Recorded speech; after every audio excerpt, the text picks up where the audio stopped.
मोहसिन खान कादरी है और भारत के संविधान पर यकीन होने के नाते और एक आम नागरिक होने के नाते मैं यहाँ पर खड़ा हुआ हूँ और आपके समक्ष जो है अपनी बातें कर रहा हूँ।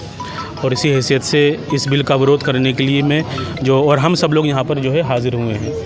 क्या विरोध है? हमारा विरोध ये है कि ये जो बिल है ये काला कानून है और इस बिल को वापस लिया जाए और ये कहीं से किसी भी हद तक मुसलमानों के हक़ में नहीं है।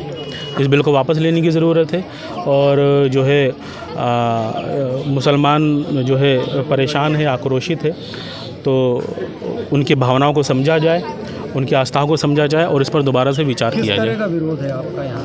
नहीं, हमारा विरोध खालिस एक लोकतांत्रिक विरोध है और जो है फ्रीडम ऑफ एक्सप्रेशन के तहत हम यहाँ पर जमा हुए हैं। हम ये कहना चाहते हैं कि जो बिल आप लेकर के आए हैं ये जो है गुमराह करने वाला बिल है।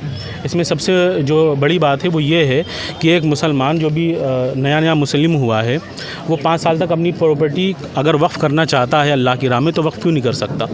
यानी अगर एक बंदा जो भी मुसलमान हुआ है वो अपनी प्रॉपर्टी हिंदू टेंपल में दान दे सकता है, बौद्धिस्ट टेंपल में भी दान दे सकता है, दूसरे संस्थानों में भी दान दे सकता है, लेकिन अगर उसी मुसलमान को अगर वही मुसलमान एक मस्जिद के लिए अपनी प्रॉपर्टी दान देना चाहे तो उसको 5 साल का इंतज़ार क्यों करना पड़ेगा।